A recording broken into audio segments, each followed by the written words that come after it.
Mira, con lo que más me he encontrado yo es con desesperanza. Es una palabra súper dura la que estás diciendo. Claro, así como, ¿para qué? ¿Para qué lo voy a hacer? Si al final da lo mismo, haga lo que haga, igual voy a tener que trabajar. Y ahí tú empiezas a indagar un poco y claro, o sea, tú escucháis que los papás son los que se quejan, pucha, alárgate día domingo, que mañana es lunes, no quiero ir a trabajar.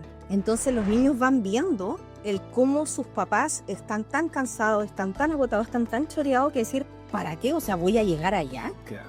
No. Entonces mejor no, muchos me dicen, es que no quiero crecer. ¿No? Y tenéis que darle la respuesta de golpe que vas a crecer, o sea, no hay opción. Hay días en que me pregunto si lo que hago te está guiando, o si sin querer te estoy empujando. Ser papá no es solo estar presente, es también saber cuándo soltar, cuándo confiar, cuándo escuchar sin querer corregir. Hoy invité a una buena amiga psicóloga vocacional para entender mejor algo que me toca muy hondo. ¿Cómo acompañarte cuando llegue el momento de que elijas tu camino? No quiero que cargues con mis miedos ni con mis sueños no cumplidos. No quiero ser una voz que te limite. Quiero ser el lugar al que vuelvas cuando necesites claridad. Este capítulo lo grabo por ti, pero también por todos los papás que como yo estamos aprendiendo a amar sin imponer.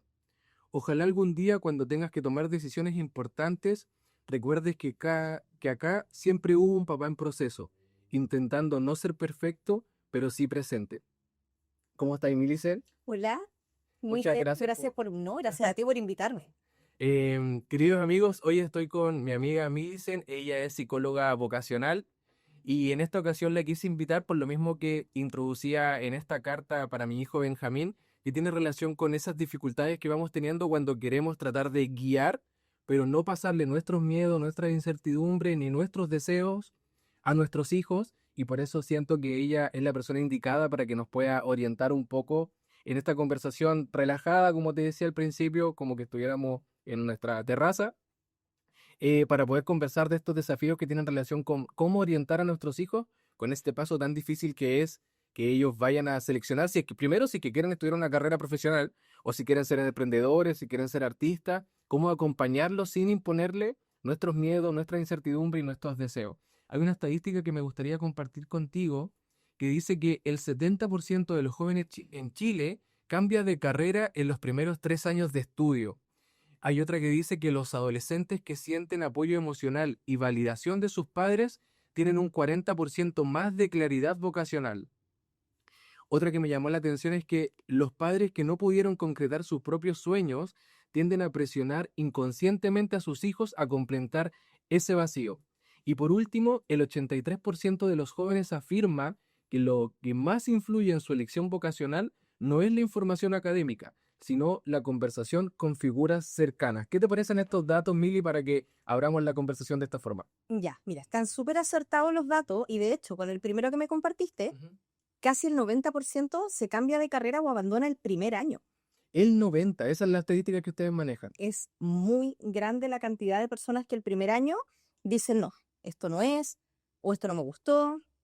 Y ahí empieza todo este conflicto con los papás. O sea, te dije que tú podías escoger, pero que después no te podías cambiar.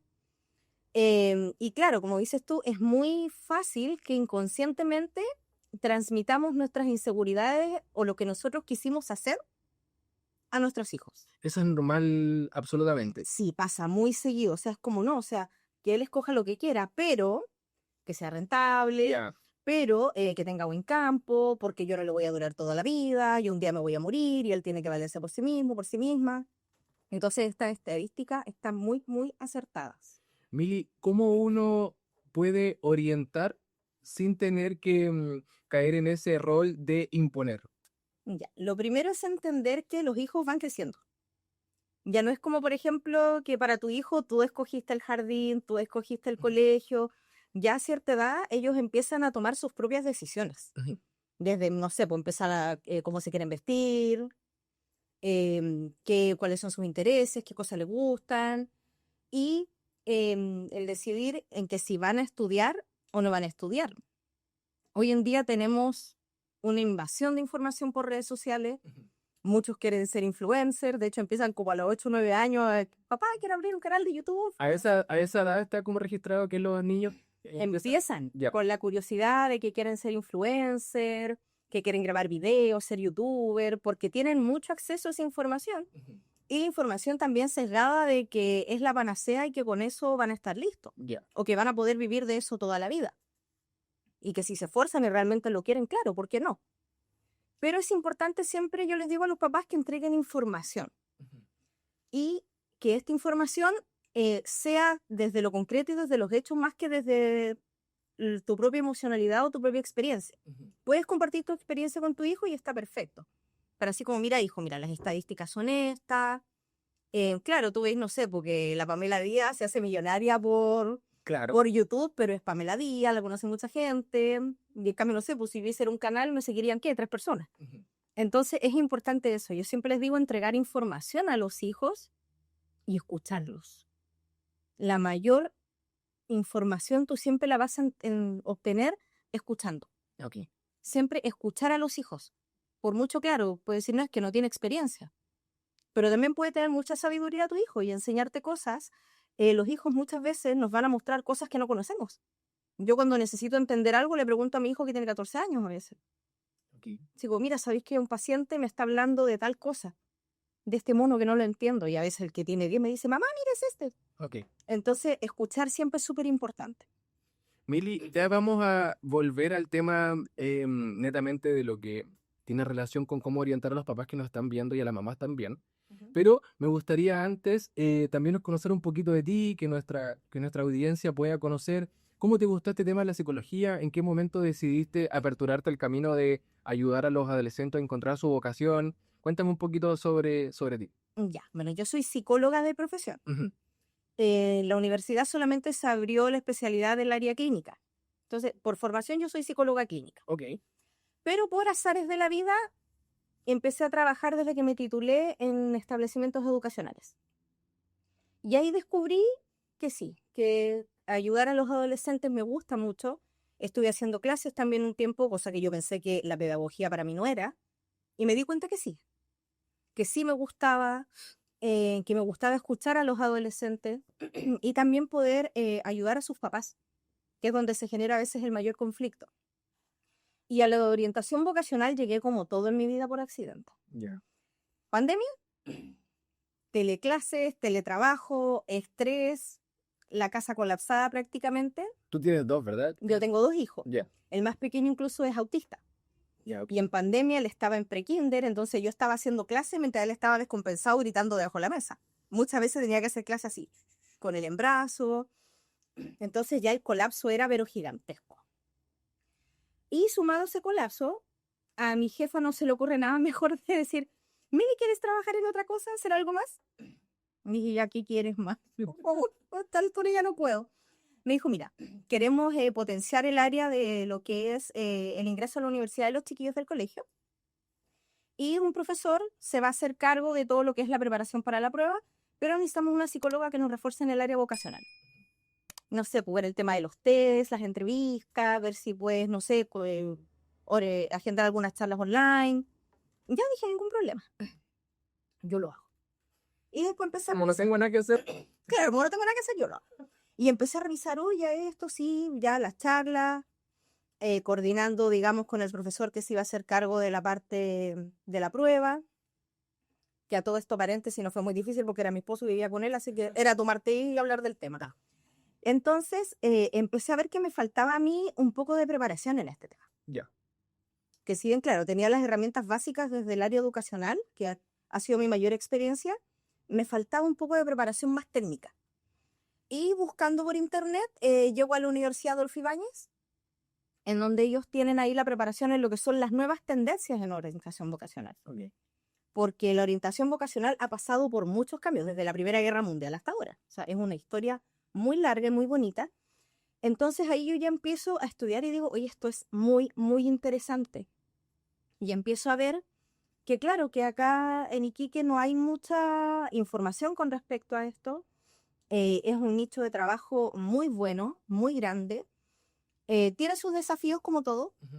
en que me topé con que la orientación vocacional, por mucho que las personas lo digan, no es una prioridad.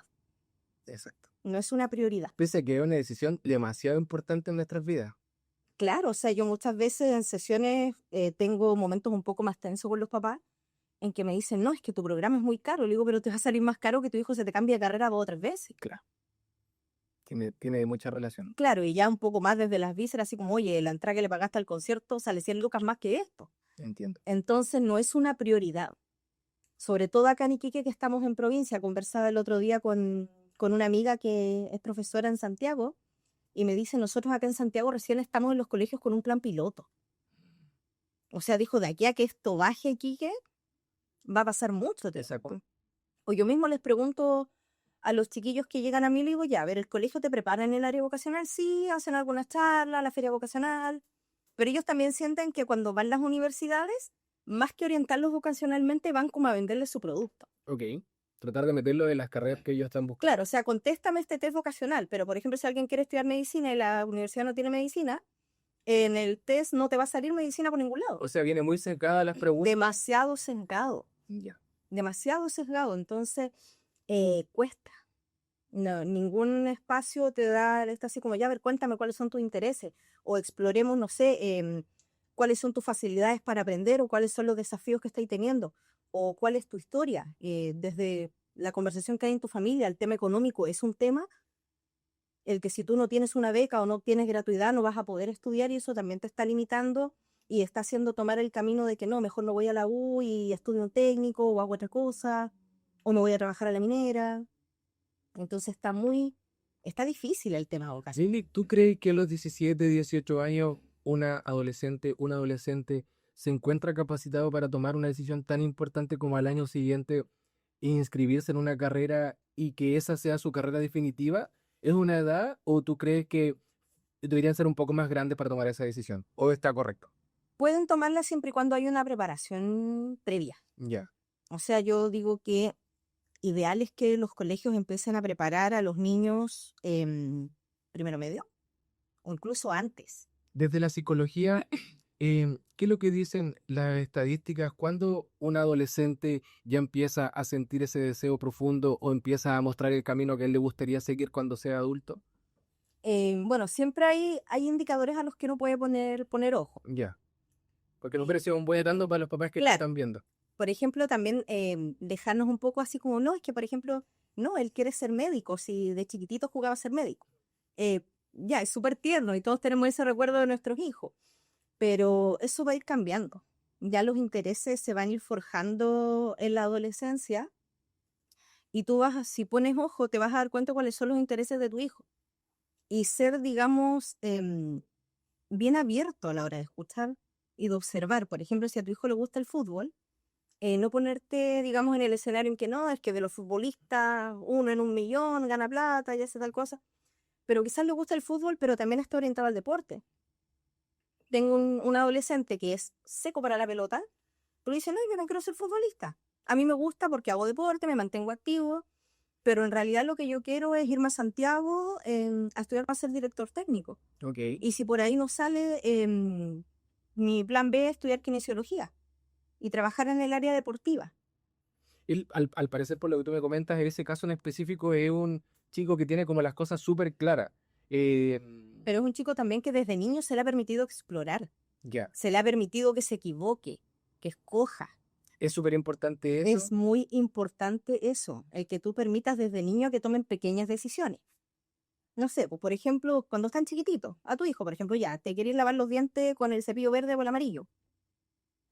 Puede ser algo súper cotidiano, pero él ya está aprendiendo a tomar una decisión. Y con algo que es de él, que es su higiene y su autocuidado. Entonces, hechos súper domésticos Me hace mucho sentido. van a ir forjando la toma de decisiones. Me hace mucho sentido porque me pasaba con el Benja hace un año atrás más o menos, que yo le decía, hijo, ¿pero qué quieres? ¿Manzana o plátano? Ay, no sé, papá, no sé. Y como que entraba en un pequeño mini conflicto porque le ponía esa decisión que pareciera para nosotros algo súper normal, como escoger manzana o plátano. Y para él era un tema. Y entonces ahí me hace mucho sentido lo que tú dices, que a lo mejor para nosotros puede ser algo súper pequeño, pero para ellos puede ser un temazo. Es un mundo, claro. Entonces, Y mientras más opciones tenemos, más cuesta decidir. Y la cantidad de ofertas que hoy en día tenemos es gigante. Mili, desde también la psicología, para que después nos metamos ya más de lleno en el tema vocacional, ¿cuáles son hoy día los mayores desafíos que tú ves en los adolescentes que tú sientes ahí? Que en este aspecto está súper complicada la cosa con los niños, con los adolescentes, porque es un tema que está circundando a esta generación y, y es algo súper difícil de sobrellevar. ¿Con qué te has encontrado? Mira, con lo que más me he encontrado yo es con desesperanza. Desesperadiza. Sí, Es una palabra súper dura la que estáis diciendo. claro, así como, ¿para qué? ¿Para qué lo voy a hacer? Si al final da lo mismo, si al final haga lo que haga, igual voy a tener que trabajar y voy a tener que latarme todos los días y que lata que mañana es lunes. Y ahí tú empiezas a indagar un poco y claro, o sea, tú escucháis que los papás son los que se quejan, pucha, alárgate día domingo, que mañana es lunes, no quiero ir a trabajar. Entonces los niños van viendo el cómo sus papás están tan cansados, están tan agotados, están tan choreados que decir, ¿para qué? O sea, ¿voy a llegar allá? No. Entonces mejor no, muchos me dicen, es que no quiero crecer. No. Y tenéis que darle la respuesta de golpe, es que vas a crecer, o sea, no, no hay opción. Y dice que no quiero crecer, ¿para qué quieren? Porque la toma de responsabilidades les da terror, La toma de responsabilidad. claro. O sea, algunos chicos tienen 17 y decir, en un mes, en 2 meses cumplo 18, ¿qué voy a hacer?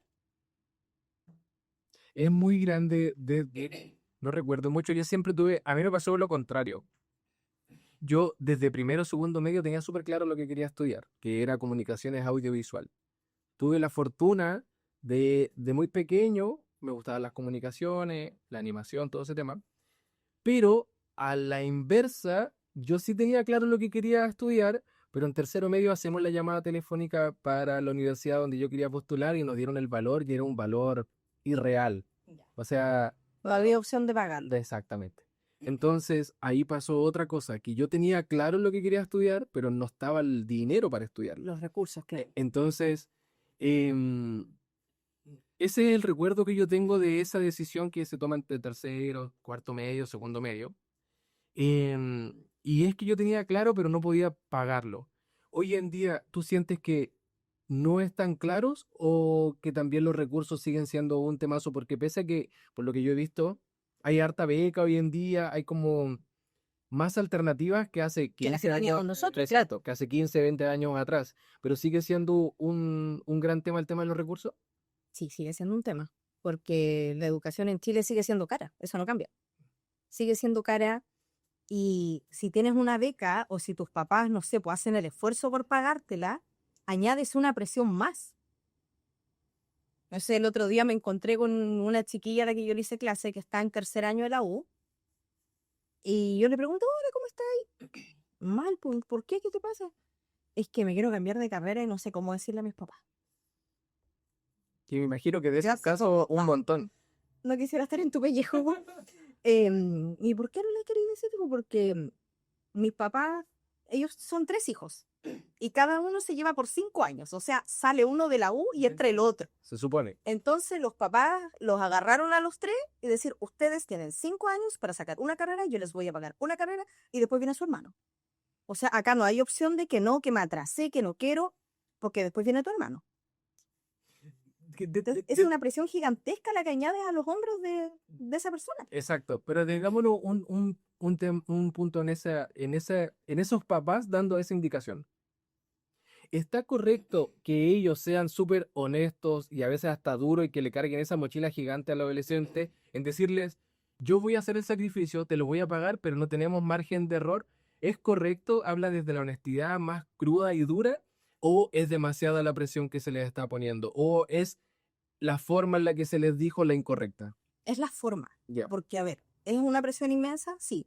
Pero también tú tienes que ser honesto con tus hijos. Eso es súper importante. Siempre ser honesto y decirles la verdad. ¿Cómo crees tú que debía haber sido esa conversación? ¿Con qué palabras? ¿Cómo se le explica esa responsabilidad que ellos tienen de que uno va a hacer el sacrificio económico, pero que también sientan ese peso de que tomen bien la decisión porque no se les va a poder dar una segunda chance. ¿Cómo lo hubieras dicho tú? Lo más importante acá es en el ver primero si la persona está lista o no. Porque haber salido de cuarto medio no significa estar listo para entrar a la educación superior, bajo ningún punto. O sea, hay muchos factores los que van a influir en que si tú estás listo para asumir todo lo que implica una carrera universitaria. Que no es solamente, yo le digo, en la universidad no sobrevive el más inteligente, sobrevive lo más valiente. Porque no es solamente el que tú tengas el conocimiento académico, es saber organizarte, afrontar niveles de estrés que son gigantescos, saber afrontar el tema de la frustración. Entonces, lo más importante es que tú converses de eso con tus hijos antes. Yo siempre digo, si la clave acá es hacer las cosas con anticipación. Si tú hablas con tus hijos o los preparas con anterioridad, tienes muchas menos posibilidades de que en el camino te encuentres con grandes problemas. Quizá en el camino, claro, se te va a frustrar, en el camino se va a estresar porque es parte del proceso. Pero no a un nivel en que digan, no, sabéis que yo no puedo y deserto. O por otro lado también tengo chiquillos que sacan la carrera, van como avión, terminan, gracias mamá, gracias papá, ahora yo voy a trabajar y voy a estudiar lo que yo quiero. Y lo hacen después. También pasa mucho eso. Y de hecho les regalan el diploma a los papás y como tome mamá, papá, este es suyo y ahora me voy a hacer mi vida y voy a hacer lo que yo quiero. Y estudian algo totalmente que no tiene nada que ver, o se ponen a trabajar o a hacer muchas cosas. Es increíble. Se me viene un egrazo de un buen amigo del mundo del folclore, y claro, estudió ingeniería comercial, pero al parecer, claro, fue como por esto de tener algo más desde el aspecto económico, pero terminó la carrera y inmediatamente estudió danza. Claro. Entonces, ¿cómo compatibilizar? Porque también hay que ser realista, y ahí viene la otra parte dura de la selección de la carrera universitaria o de lo que vas a hacer en tu futuro, de cómo encontrar ese equilibrio, estudiar algo que económicamente me pueda solventar el día de mañana, pero también por otro lado tengo mis deseos más profundos que me mueven el alma, que tienen relación casi siempre con el tema más artístico o con otra carrera, pero que uno sabe que ahí no es mucha la plata que voy a poder tener a largo plazo. Claro. ¿Cómo se encuentra ese equilibrio? ¿Cómo uno ayuda a los adolescentes a encontrar ese camino? Con información. Eso Es clave. La información es clave. O sea, de hecho, una de las sesiones que yo tengo en mi programa, dedicamos toda una sesión a hablar y a conversar de mercado laboral. Toda una sesión, o sea, es una hora hablando solo de esto. Cuéntame un poquito del programa, ya que estamos tocando ese tema. ¿En qué consiste tu programa? Ya, el programa de orientación vocacional se llama Programa de Orientación Vocacional y Transición a la Vida Adulta. Incluye muchas cosas, porque no solamente te prepara para el tema universitario, te prepara para, no sé, para los chiquillos que salen de un colegio técnico y van a empezar a trabajar automáticamente, tienen que afrontar una entrevista laboral, un test psicolaboral, y también eso lo estresa bastante. Dice, no, es que en el test se me va a caer la entrevista, es que cómo respondo estas preguntas. ¿Cuántas sesiones son y qué uno puede esperar como resultado al término del programa? Ya, este programa tiene 12 sesiones. 12 sesiones ya. ¿Que se hacen en cuánto tiempo? Por lo general yo trabajo una sesión a la semana. Ya, o sea, son como 3 meses de programa. Claro. Ya, Ahora, para los que la tienen más clara, hay una versión como abreviada que son solamente 6 o 8 sesiones. perfecto. Pues uno me dice, no, mira, sabes que yo tengo clara la carrera, pero necesito reforzar, no sé, autoestima académica, y trabajamos esos temas. Pero el programa en sí son 12 sesiones, una sesión a la semana. Y al final lo que yo siempre les digo, y es con lo que yo parto hablando con los papás, o sea, si el objetivo de ustedes es que yo a su hijo, a su hija les diga que tiene que estudiar o que estudie lo que ustedes quieran, acá no es. Aquí no es. O sea, es como esa doble intención de los papás de trata de meterle en esta carrera, oriéntalo hacia este camino, ese no es el caso. Ahí no. Es descubrir desde la esencia absoluta. Claro. Ya. De descubrir sus intereses, sus potencialidades. Trabajamos con muchas herramientas, con muchos tests, que digo, los tests vocacionales son una herramienta muy potente, pero si no vienen acompañados, digamos, de la orientación correcta, muchas veces pueden generar el efecto contrario. Es súper importante. O sea, lo puedes enredar más de lo que ya estaba. El test, si tú lo tomas como tal, lo lees, si no sabes de qué se trata o no tienes una correcta orientación, claro, te puede confundir más. Entonces, eso es súper importante. Hacemos un acompañamiento guiado mucha exploración, trabajamos mucho también con la historia familiar de las personas. ¿Cuál es el caso que más te ha llamado la atención de la gente que has tenido en tu programa, que como que te infla el pecho y te llena de orgullo? Hay mi caso estrella, que yo digo, o sea, este caso te juro que estuvimos incluso trabajando como un año con esta familia. Ya. Porque, piensa, mamá, papá, ambos profesionales, ambos con muy buenas pegas, tienen a su niña, su única hija, y que querían que la hija se comiera el mundo. Ok. Ella, la hija está en el colegio, todo, tercero, cuarto medio, papá, hija, ¿qué quieres ser? Yo me quiero casar, quiero ser dueña de casa. Quiero la escoba, quiero la escoba. Y los papás así, como el tío rico, po, con las bolsas con monedas casi ahorrando para su hija. Y la hija, no, no quiero. Y ahí los papás entraron en pánico, que qué voy a hacer, porque, o sea, ¿cómo? Entramos en otra generación, fue todo un tema. ¿Y cómo termina esta historia? Y yo le dije, lo primero que ustedes tienen que hacer es dejar de decirle a su hija que eso no. Lo primero. Porque genera más resistencia. Ya. Y El puede- decirle que no a los claro, adolescentes que no lo haga, va a generar más resistencia, o incluso podría generar, en su momento la niña estaba tan colapsada que decía, ¿sabéis que Mili? Con el primero que paso por la esquina me voy a casar para irme. ¿Qué edad tenía ella en ese minuto? Estaba en cuarto medio, tenía 17 años. Y no es que estuviera en pareja en ese No. minuto. No, pero Era su sueño de vida. era su sueño, ella quería formar una familia, ser una trad wife, como se dice ahora, ¿cachai? Ok. Quería tener una familia, quería criar hijos. Eso era lo que ella quería hacer con su vida. Después de un largo camino, logramos encontrar un punto medio. Ok. O sea, acá hubo negociaciones casi como en tribunales. Fue ¿Es un temazo? sí, fue un tema, digo, estuvimos un año con esa familia. Logramos encontrar un punto intermedio en que ella iba a estudiar algo o aprender algo. Por ejemplo, aprendió bordado, Ok. aprendió a bordar, y desde ahí ella capitalizaba. Ok. Entonces yo le decía a los papás, o sea, ¿qué es lo que más les conflictúa? ¿El que no sea profesional? ¿O el que no sea independiente? ¿El que dependa de alguien y tenga problemas? Y ese alguien se puede aprovechar de ella. ¿Cuál es el mayor temor? Y era claro, que alguien pudiera aprovecharse de eso, así como, no, yo te mantengo, yo te doy todo, así que tú no tienes derecho a esto. Ese era el gran temor que tenían los papás. Entiendo. Y tú hablabas con esa adolescente y era súper pro. Y sabía mucho, o sea, yo decía, pero a ver, ¿y esto dónde lo viste? No, mira, dicen, pues me estudiaban, o sea, mira, mires, acá mira tu pescáis, así una planilla, organizáis la casa, organizáis la jopa. Yo aprendí a organizar muchas cosas de mi casa con ella, porque ella sabía mucho. O sea, decía, De verdad, yo decía, yo tengo, tremenda. o sea, yo tengo 36 años y siento que soy un inútil en la casa, y ella sabía todo y me enseñó muchas cosas, fue muy bacana estar ese año con ella. Ya. Entonces ella empezó a abordar, empezó a capitalizar, y ya han pasado como 2 años de esto más o menos. Y ahora ella, claro, encontró que le gusta el tema de administrar un negocio. Y se metió a estudiar administración de empresas. Tiene una relación de un año con un chico, que es súper bueno. Un día que estábamos en el súper me lo presentó. Y ya los papás están mucho más tranquilos. Ya. Pero es como dice, busquen, hay algo en su hija, si algo va a haber siempre ahí. Siempre va a haber algo en donde pueden buscar. Pero no se cierren y no le pongáis la muralla, porque al final... ¿Sientes que eso que te mostró como estas planillas de organizar la casa mostraban un poquito esta arista de administración de Claro, empresa? porque ella sabía administrarlo todo. Si era seca. Con 2.000 pesos hacía un presupuesto que yo... Uy, pues sí, de verdad para mí ella fue una maestra.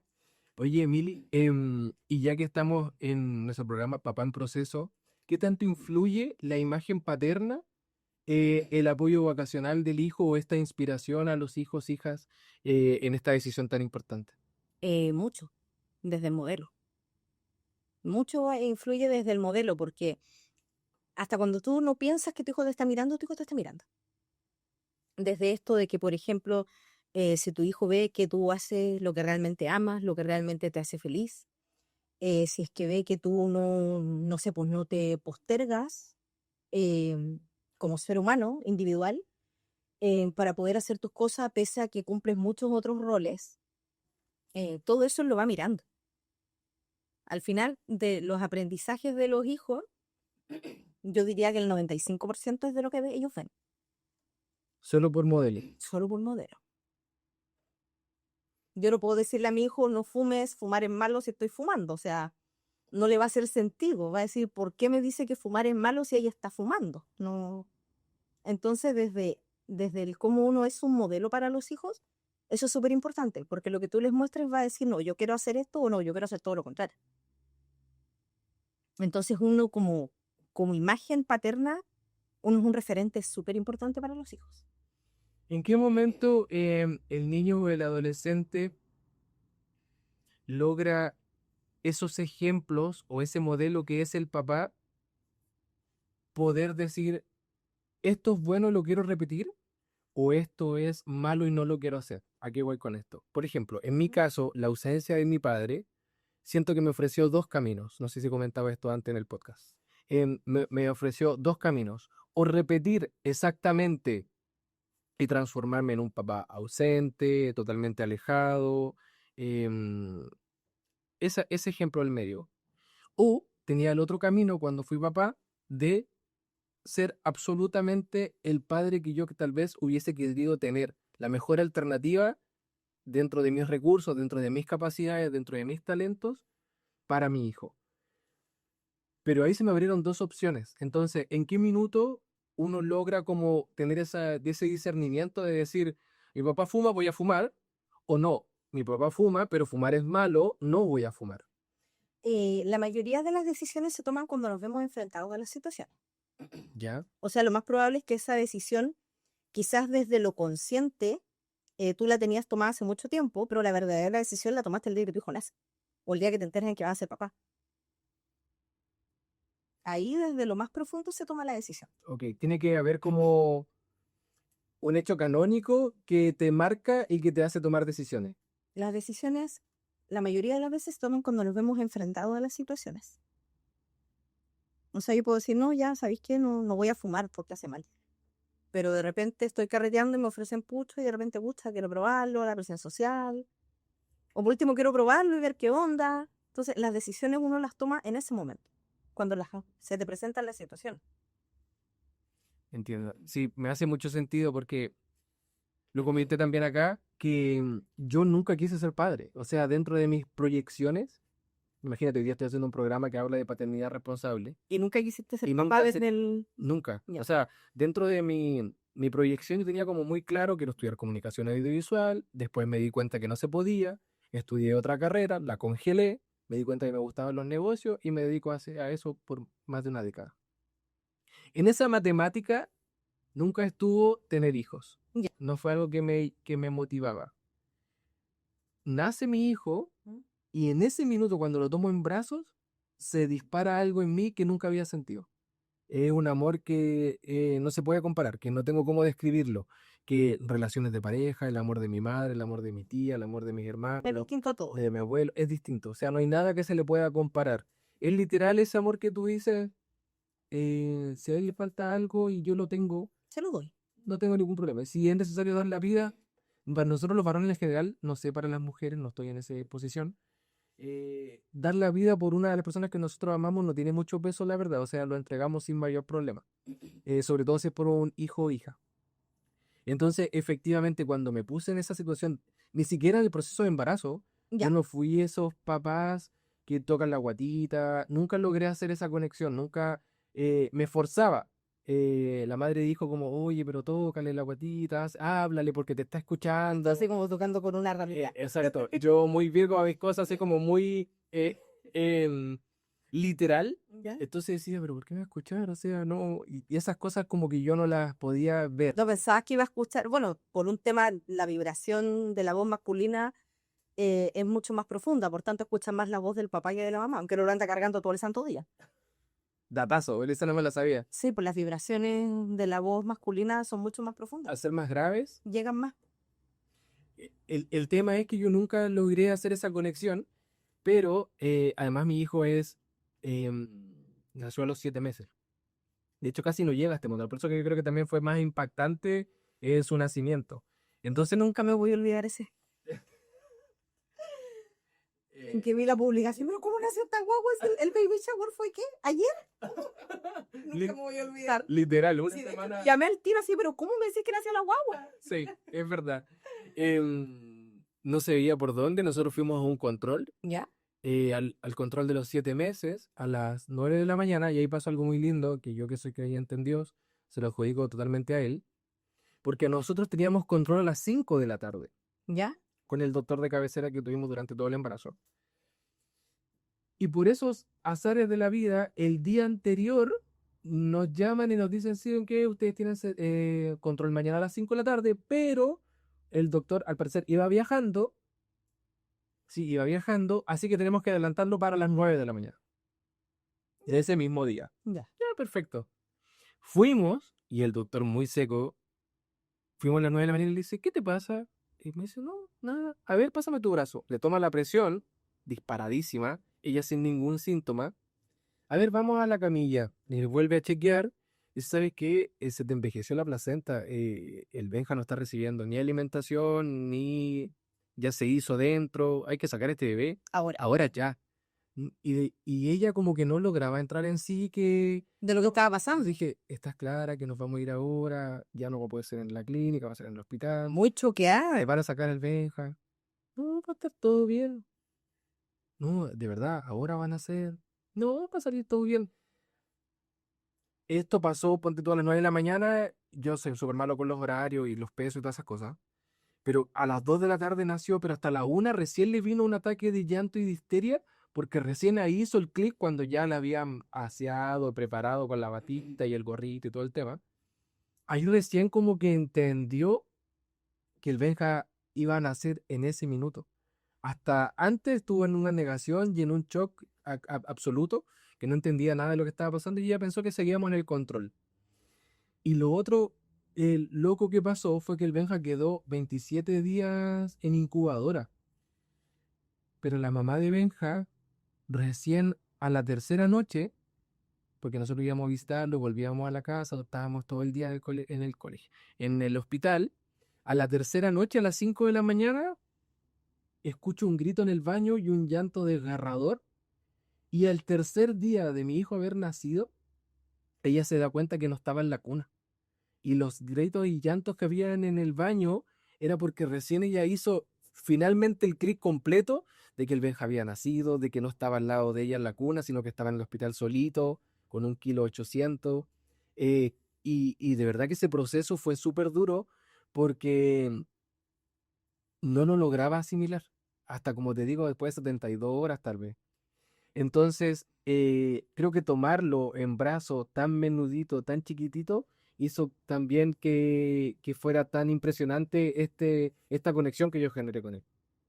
A lo que tú hablas de esos hechos que tienen que pasar como para que uno genere. Bueno, una frase que le escuché a una psicóloga, que es mamá también, y que a mí me hizo mucho sentido, es que cuando nace un hijo, es como que todo lo que tú eras antes se rompe y empieza ahí a crecer y a construirse una persona nueva.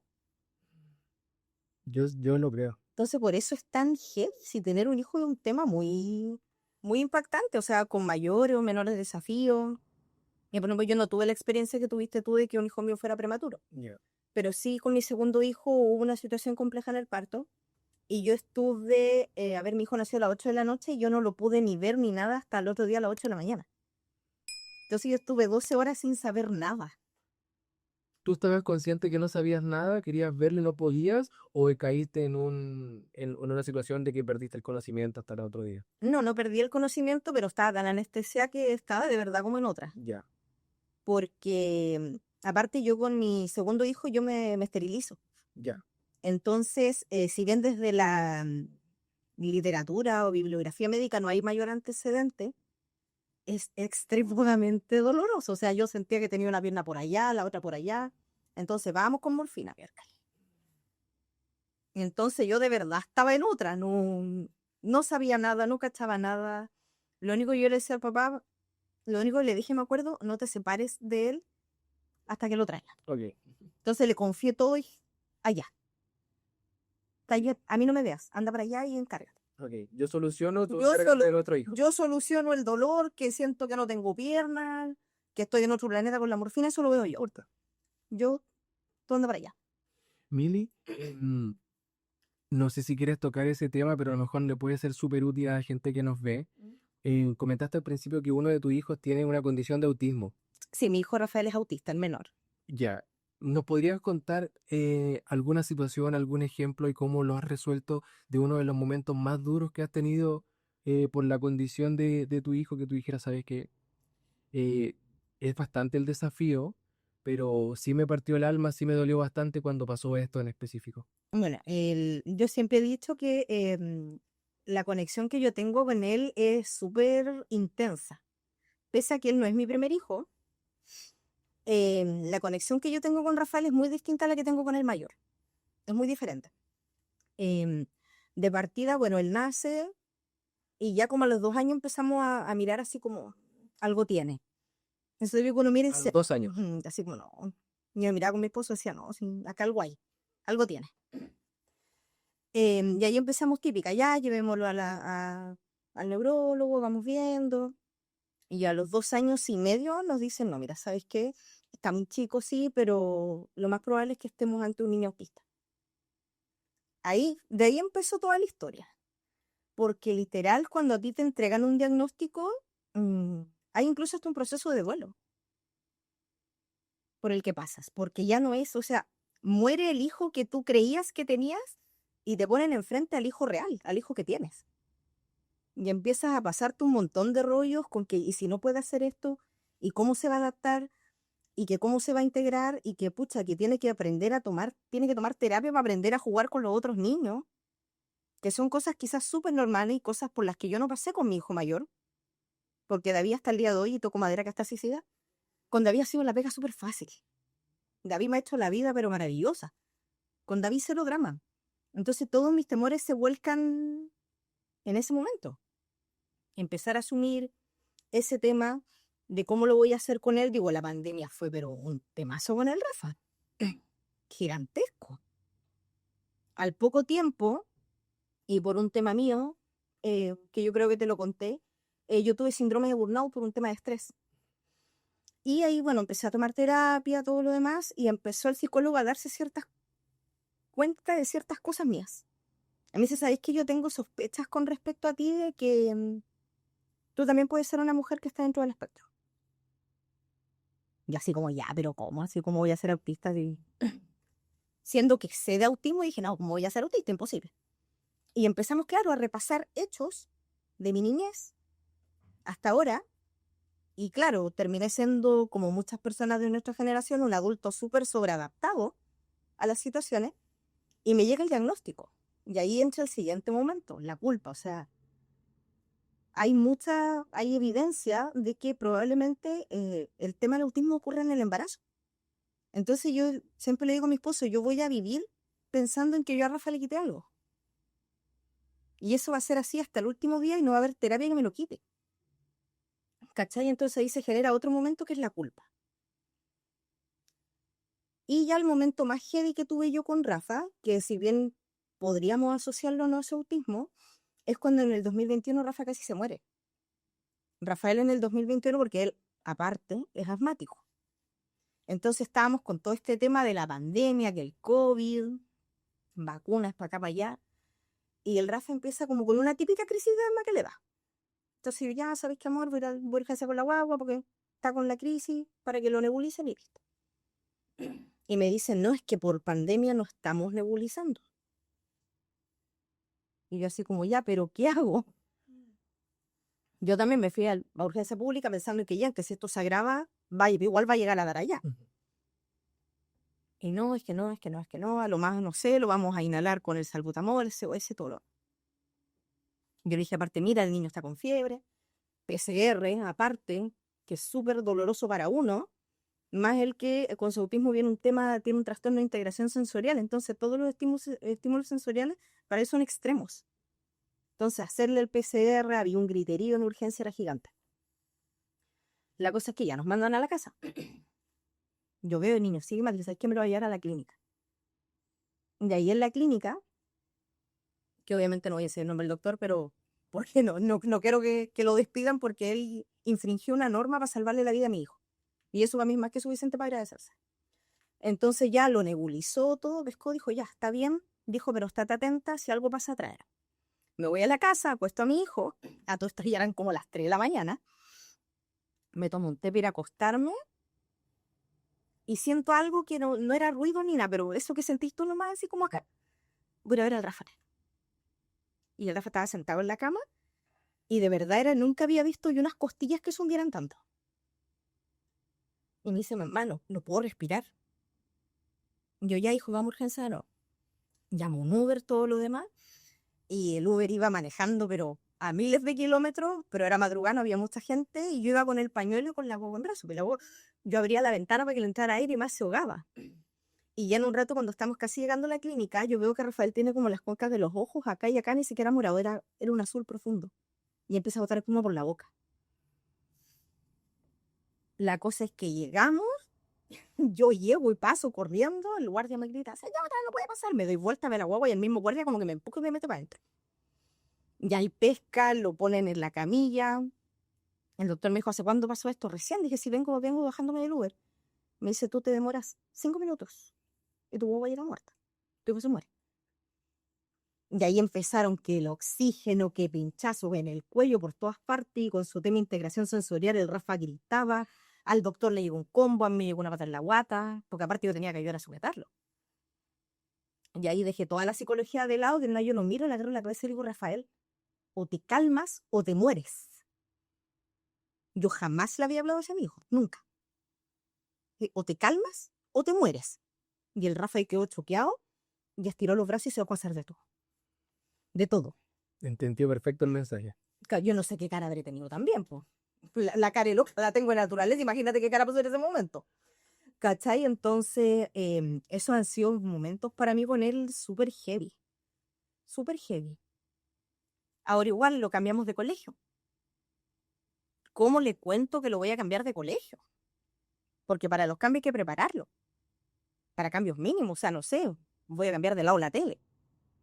¿Cachai? Algo tan, pareciera tan básico. Claro que yo pesco y la cambio, no puedo llegar y cambiar la tele.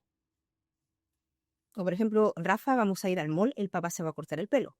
Mira, ¿te acuerdas de esta foto cuando el papá se corta el pelo? Sí, ya, así va a quedar. Ya, mamá, no hay ningún problema. Pero hay que anticiparlo. O sea, yo de la pega no me puedo ir al happy con mis compañeras. Cero posibilidades. Porque la mamá no ha llegado, ya está oscuro. Yo le digo, Rafa, por ejemplo, el viernes la mamá no va a llegar cuando esté claro. La mamá va a llegar cuando esté oscuro porque va a salir con las amigas. Ya, mamá. Y el jueves, Rafa, acuérdate que mañana la mamá siempre irlo preparando. Okay. Entonces, para el cambio colegio, al principio fue como, ya, me van a cambiar. ¿Puedo ir al baño, Luis? Sí, fue al baño. Y yo así con las lágrimas en los ojos, pero no llores. Las lágrimas en los ojos así gritando ahorita. No, es que en este colegio me va a ir mal. Y súper traumado el pobre, ¿cachai? Mal. Ahí pesqué tratando de decirle, mira, las cosas van a estar bien, van a salir bien, esto es un colegio que a ti te va a servir y dándole uno todo el panorama. Tú necesitas el programa que tiene este colegio para poder seguir avanzando, llevarlo al colegio, que recorriera el colegio. Igual yo había trabajado ya en ese colegio, así que todos me conocían. Así que todos han sido hasta la fecha súper amables con él y está fascinado. Ya, eso es importante. Está fascinado. Está Está fascinado. Está feliz a otro nivel. Feliz de la vida. Entonces, aparte todo, como saben que hijo mío igual lo cuidan mucho. Claro. Entonces, claro, cada cambio, cada hito es un tema. Recién hablaste de anticiparlo. ¿Ese crees que puede ser un buen consejo para los padres y madres que tienen hijos con distintas condiciones? Claro. Anticiparlo es la mejor alternativa. Anticiparlo sin generar ansiedad también. ¿Cómo te estás preparando? Sé que es pequeño todavía, pero volviendo un poquito al tema vocacional, ¿cómo crees que va a tener que ser esas conversaciones con él el día de mañana para apoyarlo en ese desafío? Trato de tenerlas de a poco y también estoy súper consciente y sé cómo tomarme con Antina algunas cosas que me dice. O sea, por ejemplo, yo le pregunto qué quieres ser tú, arquitecto sin ir a la universidad y doctor de perros. Ya, listo. Y hasta ahí. años atrás me decía que quería ser profesor, en sus ratos libres manejar un taxi. Yo desde niño trabajar en la educación y tener ratos libres ya, no importa. Eso claramente no fue. Es inocente todavía manejar un taxi y en la noche ser DJ de discoteca. Perfecto, mi amor. Y listo, no. Mili, ¿y con David tus mayores desafíos con tu hijo mayor? Ay, Si bien te la ha hecho más fácil. No, que el flaco es una maravilla. De verdad, él me ha hecho la vida muy fácil. El flaco es súper buen partner. Ya. Peleamos todos los días. Todos los días, por lo menos hay una pelea diaria. Porque igual tengo una vida compleja. Y David es muy distinto a mí. En todo. David de mí de verdad no se parece en nada. En nada. Entonces, constantemente chocamos por muchas cosas. Por ejemplo, él es fan del fútbol. Y ahí me carga. Y me habla de fútbol y me habla y me habla y me habla. Y yo sí, ya mi amor. Ya mi amor. Sí, mi amor. Entonces, trato de apoyarlo ahí. Pero el mayor desafío con él ha sido por un tema cuando su papá biológico desaparece. Ese fue el mayor tema que yo he tenido con David. Porque yo me separo del papá biológico hace muchos años y el papá se separó de él también, pues desaparece, ¿cachai? Entonces la primera piensa en la cabeza un niño de 5 años. Así como, es culpa tuya. Así como, porque tú te separaste de mi papá ya no me viene a ver. Porque tú te separaste de mi papá se alejó de mí. Te culpo a ti. Al tiro, lo primero. Que es como lo que casi siempre pasa. Me culpo a mí. ¿Cómo explicarlo a un niño de 5 años? O sea, como, mira hijo, estas son cosas de adultos que no tienen nada que ver contigo. Lo primero, no podía decirle más en ese momento. Claro. Después ya David va creciendo.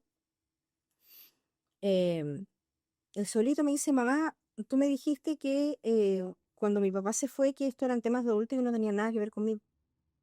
Pero si no tiene nada que ver conmigo, ¿por qué él no está conmigo? Si supuestamente él está enojado contigo. Y ahí ya le empecé a explicar, igual dentro de cierto contexto, hay muchos detalles que igual se nos guardan. Explicarle que nos habíamos separado, y esto ha sido lo más duro que yo le he dicho al David. Sí, pero mira, los adultos toman decisiones. Y separarse de ti, alejarse de ti y no venir a verte, fue una decisión que él tomó. Me dijo, o sea, él decidió alejarse de mí y no venir a verme. Sí. Y verle los ojos así como, oh, como así como, le acabo de romper el corazón en 1000 pedazos a mi hijo. ¿Lo tenías clarísimo? Sí, sí sabía. Sí sabía. Sabía que esto iba a pasar y sabía lo que estaba haciendo. De hecho, lo conversé con mi psicólogo antes de hablarlo con él también. Ya. Y me dice, ¿pero por qué? Digo, porque los adultos tomamos decisiones. No siempre las correctas. Pero esa fue una decisión que él tomó. ¿Por qué? No lo sé. Porque a mí no me lo dijo. No sé por qué tomó esa decisión. ¿Él simplemente desaparece ¿Sí? hasta el día de hoy? ¿Sí? Desde el 2019 que no lo ve. ¿No hay llamado? No, nada. Nada. Yo ahí por el Correo de la Bruja de repente me entero en qué anda, pero ni siquiera está acá en la ciudad, creo que está para el sur. Entonces, el que él asuma eso fue súper difícil. Y le dije, yo creo, hijo, que es necesario que vayamos al psicólogo y que conversemos de esto. Y se demoró como 2 semanas y me dijo, ya mamá va. Y él empezó a trabajar ese tema. El empezar a entender de que son decisiones que los adultos toman, que no es nada que él haya hecho, que no es nada que yo haya hecho tampoco. Y que él cuando ya sea mayor, él va a tener todo el derecho de que si quiere buscarlo, tener una conversación o no tenerla, va a ser decisión de él.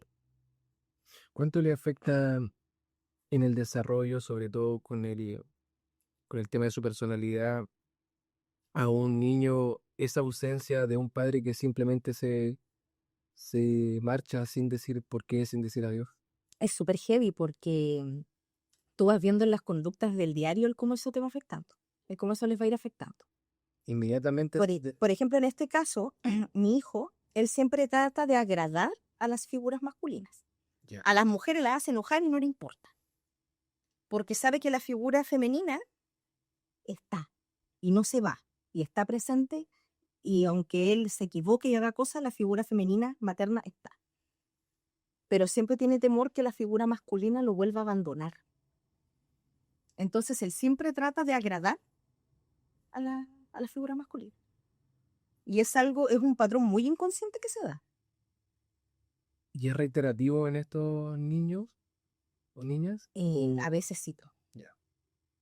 Claro, por ejemplo, igual yo tengo muchos papás que me dicen, no, es que yo tengo citas con mi hija, yo salgo con mi hija para mostrarle a lo que ella tiene que aspirar o lo que ella tiene que esperar.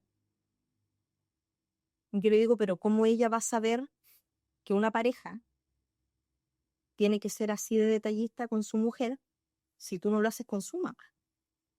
Ella mira las interacciones que tú tienes con su madre, no las que tienes con ellas. Le va a quedar un recuerdo como que sí, yo salía con mi papá y lo pasábamos chancho, pero desde lo inconsciente, cuando ella construya, digamos, vaya construyendo en su cabecita como la isla de lo que es la vida de pareja, ella va a tener en su cabeza el recuerdo de que el papá o no salía con la mamá o no la pescaba. Por eso es súper importante a los padres que cuando uno tiene un hijo igual deje su momento, aunque sea una vez a la semana, para cultivar igual la relación de pareja. Es súper importante. O sea, tú no puedes, por haber sido mamá o papá, no puedes abandonar tu relación de pareja o abandonarte a ti como persona. Uno igual tiene que tener sus espacios. Una prima a mí siempre me dice, no, es que yo no puedo salir a comer sola sin mi hijo. Oye, le digo, cuando él tiene 15 años y va con los compañeros, tú quieres pensar, no, no me den completo porque mi mamá no está comiendo, no está ni ahí. Le digo, son detalles tan chiquititos que no tiene con uno. Pero si tú estás bien, tu hijo va a estar. Y no es al revés. No es mi hijo va a estar bien y yo voy a estar bien. Es al revés. Es desde los padres hacia los hijos. Claro. Tengo que estar Si tú balanceado. estás bien, el va a estar súper bien. Si tú estás mal, la cosa se va a complicar. Midi, me gustaría, ya que hemos tratado de tocar varios temas, nos metemos también un poquito ahí en algo más personal tuyo, que te lo agradezco muchísimo, la honestidad y la confianza. Me gustaría que le diéramos 3 consejos, 3 tips a nuestra audiencia respecto de ese apoyo, volviendo al tema vocacional. Darle 3 consejos, 3 tips, cómo pueden ellos ayudarnos a tomar esta decisión para aquellos que ya se encuentran en una edad cercana a este difícil paso. Ya, lo primero es escuchar. Ya. Así como, ¿qué quieres tú? Pues te diga no quiero nada. Pero a veces ese no quiero nada es que lo quiero todo. Porque digo, es súper importante ver el cómo hay tantas opciones y eso genera mayor indecisión. De hecho, fue un tema que en esta preparación como psicóloga del área vocacional yo tuve que trabajar, que hay un libro súper bueno que se llama La paradoja de la indecisión. Ya. Por ejemplo, si tú dices, ya, tenés una pera y una manzana, escoger es fácil, porque hay 2 opciones. Pero si yo te tengo la frutería entera, Se ponen. escoger te va a costar un poco más. Ya. Y va empezando, pero a ver, es que esta me gusta, es que esta no tanto, es que esta sí, es que hace tiempo como esta. Y ahí uno empieza con esas preguntas, ¿cachai? Entonces lo primero es escuchar. Ok. Lo segundo es darle la importancia que este proceso tiene. O sea, el que sea una prioridad. Muchas veces no es que, ay, no, es que es muy caro, es que es un privilegio, no, no es una prioridad. No es una prioridad el tema de ver el cómo tu hijo va a tomar la decisión en qué va a hacer una vez que termine el colegio. Y desde algo tan sencillo como preguntarlo así, no es como ya vaya a salir del colegio que vaya a estudiar. No, va a salir del colegio, ¿qué te gustaría hacer cuando termine el colegio? De ahí llega el temor de los papás cuando dicen, quiero un año sabático. ¡Qué alcoba! También es un temazo, no lo tocamos. Claro, y el año sabático, yo digo, el año sabático no sé en qué parte la cosa se nos perdió, no es un año para no hacer nada. En el año sabático o se trabaja, o se aprende idioma, Ok. algo se hace. No es. No es que esté gustado viendo Netflix en la casa, no. Entonces hay muchos mitos alrededor de lo que es el año sabático. Ok. Entonces, escuchar a los hijos sin juzgar es súper importante. Por último, si se te estancan comiendo las entrañas con lo que te dijo, care póker y lo ves después. Pero escucharlo, siempre en apertura. Y escuchar más que hablar. Dejarlo que tu hijo se exprese. Y lo otro, si siento yo como mamá, como papá, pucha, que no tengo las herramientas, pedir ayuda. hay muchos psicólogos que nos dedicamos a esto y quizás, claro, puede sonar un poco de cerca la recomendación, pero de verdad es una inversión muy buena la que tú vas a hacer si le brindas a tu hijo, a tu hija, la opción de que él descubra el que quiere hacer. Mili, ¿cómo te pueden encontrar los auditores que nos están viendo en este minuto por YouTube o por nuestras cuentas de Instagram y TikTok? Yo tengo mi Instagram que es @ps. Va a aparecer en todo caso acá abajito. Claro, Sí, no te... tengo mi Instagram que Ya. es de orientación vocacional y tengo mi cuenta de TikTok que es la coach vocacional. Súper. Ahí igual también te puedo dejar el dato de mi correo, que en eso también me pueden encontrar. Yo cada cierto tiempo estoy subiendo información de la orientación vocacional y la preparación laboral. Para que puedan Que por ese lado también han llegado muchos adultos, así como me quiero cambiar de pega. Ah, también El ayuda- otro día llegó una mujer así como, uy, mira, me gustaría que me ayudaras a prepararme para una entrevista porque ya crié, mi hijo es tan grande, se fueron y yo quiero dejar esta pega, pero quiero hacerlo bien. Porque entendiendo que uno no puede llegar y dejar la pega, pues uno igual tiene responsabilidades, entonces ya, vas a dejar este trabajo, pero lo vamos a hacer bien, nos vamos a preparar para que tú dejes este trabajo. Perfecto. También apoyas entonces en esa decisión a los que ya son adultos y que quieren tratar de hacer una transición a otro trabajo, prepararse para una entrevista de trabajo, también apoyas ahí. Claro, porque algo súper importante de entender es que la vocación, a ver, tú no naces con una vocación, eso es lo primero. La vocación es un proceso muy dinámico y que cambia constantemente. No ya, quizás lo que quieras hoy, en 10 años ya no lo vas a querer. O esta mujer que dice, no, o sea, yo ya crié, ya fui mamá, ahora quiero hacer otras cosas y mis intereses van por otra parte. Entonces la vocación, este llamado a hacer, va a cambiar obviamente. Y lo bueno es que tú también acompañas y ayudas en ese proceso. Claro.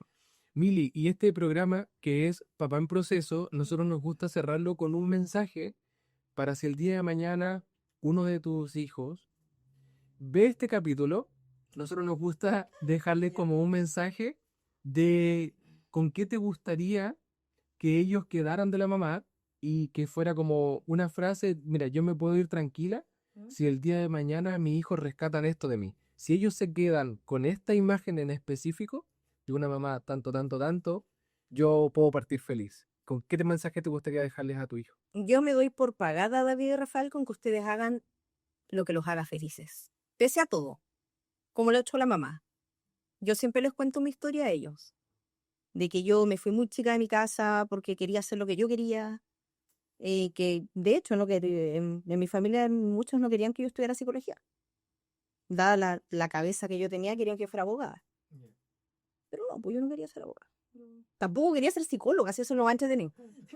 Tampoco quería ser psicóloga, pero yo no quería hacer eso. Yo quería hacer otras cosas, entonces yo dije no. ¿Cuál es la única forma, digamos, de dejar el control? Hacerme cargo yo. Y empecé a trabajar y me pagué la carrera y bueno, una historia súper larga y yo siempre se las cuento ahí. Entonces que hagan lo que los haga felices. Aunque a mí no me guste, aunque quizás yo no esté de acuerdo. Porque quienes van a hacer eso el resto de su vida al final van a ser ellos. Ellos son los dueños de su vida y yo se lo he dicho siempre. Que algún día ellos van a crecer, se van a ir de mi lado. Van a hacer su vida. Así que ellos tienen que hacer lo que los haga felices. Si hacen eso, yo me voy por Paula. Y la misión aquí está cumplida. Mili, creo que nos quedaron varios temas pendientes. Tengo un montón de preguntas, así que a lo mejor te vamos a molestar nuevamente si nos puedes acompañar en otro capítulo. Te quiero agradecer la apertura que tuviste con nosotros, la honestidad y, y que creo que van a rescatar muchos datos y muchos consejos valiosos de tu expertise.